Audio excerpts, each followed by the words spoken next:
여야가 본격적인 총선 준비 체제에 나선 가운데 민주당이 총선 기획단을 공식 출범하고 어제 첫 회의에 들어갔는데요. 오늘 이 시간 더불어민주당 이계호 의원 모시고 관련 이야기들 나눠보겠습니다. 어서 오십시오. 네, 반갑습니다. 네, 얼마 전 정책위 의장에 임명이 되셨습니다. 예. 지명직 최고위원이 충청권으로 넘어간 데 대한 또 지역에서 우려의 목소리도 사실 있는 건데 이런 상황에서 좀 부담감도 있으실 것 같습니다. 어떻습니까? 최고위원직이 이제 뭐 다른 지역으로 간 것에 대해서 우려의 목소리가 있는 것은 뭐 잘 알고 있습니다만 뭐 제 자신이 최고위원을 이미 역임을 했고 또 지역의 목소리를 반영한 데는 이 정책위 의장이 더 길이 넓다고 생각을 합니다. 최고위에도 당연히 함께 참여를 하고 비석을 해서 의견 개진할 수 있고요. 또 뭐 말 그대로 이제 당의 정책을 총괄하기 때문에 그 안에 뭐 호남에 필요한 여러 사항들 다 잘 녹여낼 수 있고 해서 뭐 역할 수행하는 데는 지장이 없다. 이렇게 말씀을 드리고 싶네요. 네, 알겠습니다. 어제 어쨌든 민주당도 총선 기획단 첫 회의를 가졌고 그런데 사실 이 국민의힘발 김포 서울 편입안 이게 또 사실 또 정치가 또 이슈가 되고 있긴 합니다.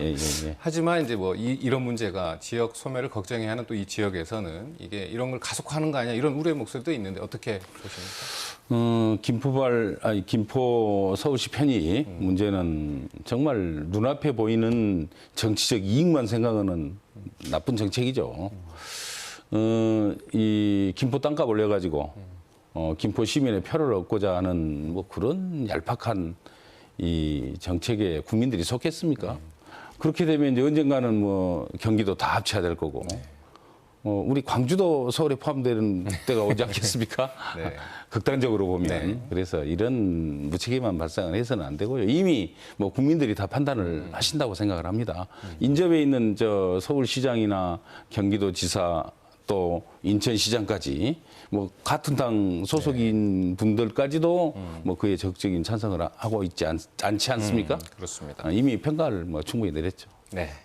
그렇다면 또 뭐 인유한 혁신이 뭐 다른 당이긴 하지만 통합 혁신에 드라이브를 걸겠다 이런 메시지도 내놓고 있고 다른 정당도 어쨌든 총선과 관련해서는 여러 움직임들이 있는데 민주당도 또 이런 영향에서 또 자유로울 수는 없을 테고 당내 분위기, 혁신 뭐 이런 거에 대한 분위기는 어떻습니까? 제가 보기에는 국민의힘이 취하고 있는 여러 혁신적 조치 뭐 이런 얘기를 하고 있는데 전부 다 뭐 검찰들 공천 주려고 하는 거 아니냐고 그렇게 보는 분들이 많거든요.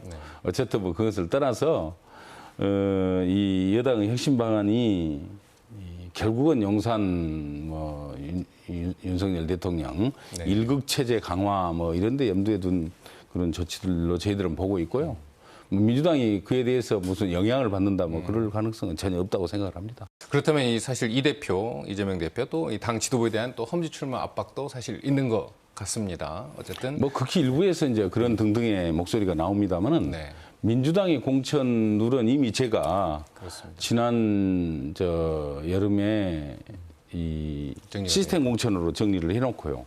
이미 전당원 투표로 전당원의 의사에 의해서 확정이 된 공천 룰이기 때문에 부분적인 이제 보완은 있을 수가 있겠죠. 그러나 큰 흐름은 저희들은 방해받지 않고 그대로 쭉 나간다 이렇게 말씀드리겠습니다. 어쨌든 뭐 박병석 의원의 뭐 불출마 선언 이런 중진들의 어떤 용태론 이런 것들에 대해서도 크게 뭐 사실 공천룰이 정해져 있기 때문에 이게 영향을 받지는 않는다 이렇게 해석을 하면 되겠습니다. 우선 박병석 의장님과 관련한 말씀을 드리면 그분은 육선 의원이시고요. 지금까지 이제 국회의장을 역임하신 분들은 차기 출마를 안 하시는 게 하나의 관행처럼 지금 이어져 온 거거든요. 뭐 다 국민들이 알고 계시죠. 뭐 그렇기 때문에 박병석 의원님과 또 다른 어떤 문제 중진들의 불출마 여부를 연계시키는 건 좀 적절치 않고요. 이제 중진들이 출마를 하냐 안 하냐는 제가 판단할 때는 뭐 본인이 판단할 문제다. 여야 막론하고 이렇게 생각을 합니다. 선수가 말해도 해야 할 분은 계속 해야 되는 거고 초선이어도 자기가 없으면 그만해야 됩니다. 그에 따라서 뭐 유권자들이 판단한다 이렇게 생각합니다. 또 하나 더 여쭈면 사실 호남발 신당 띄우기 뉴스도 사실 좀 끊이지 않고 있습니다. 또 이런 가운데 조국 전 장관, 법무부 장관의 출마설도 사실 계속 나오고 있는 상황이고요.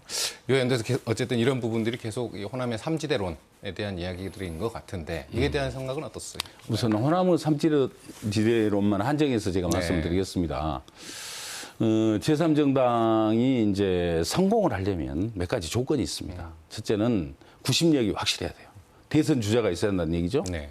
또 한 가지는 그 지역에서 이 당의 지역을 거점으로 하면 그 지역에서 주력 정당이 흔들리고 있어야 됩니다. 네. 그렇다면 어떻습니까? 우선 호남의 그 제3지대를 대표할 유력한 대선 주자 별로 보이지 않고요. 네.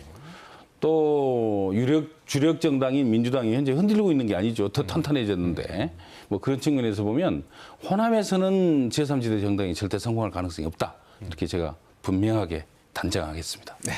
마지막으로 뭐 현안 질문일 수도 있을 것 같고 의원님 지역구 또 전문성 분야일 수도 있을 것 같은데 양국관리법 이게 사실 윤 대통령이 첫 거부권을 또 행사했던 부분이기도 하지만 이게 국회에서 다시 논의될 예정이라고 하는데 이게 어떻게 좀 추진돼야 되나? 네, 양국관리법은 뭐 제가 장관 시절 또 쌀값을 아주 획기적으로 올렸던 그런 경험을 가지고 있기 때문에 제 가장 전문 분야입니다. 네. 지금 국회에 이제 다시 발의된 양국과 관련된 법안이 두 유형이 있습니다. 한 유형은 과거에 이제 우리가 이제 발의했다가 의결까지 했는데 네. 윤석열 대통령에 의해서 거부권이 행사된 이 3% 이상의 과다한 물량에 대해서는 네. 정부가 의무적으로 시장 경영에 나서도록 하는 시장 격리 법안이 있고요.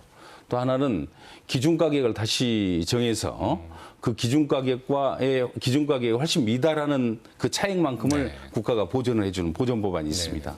저 여당에서도 지금 몇몇 의원들이 법안 발의를 해놓고 있거든요. 네.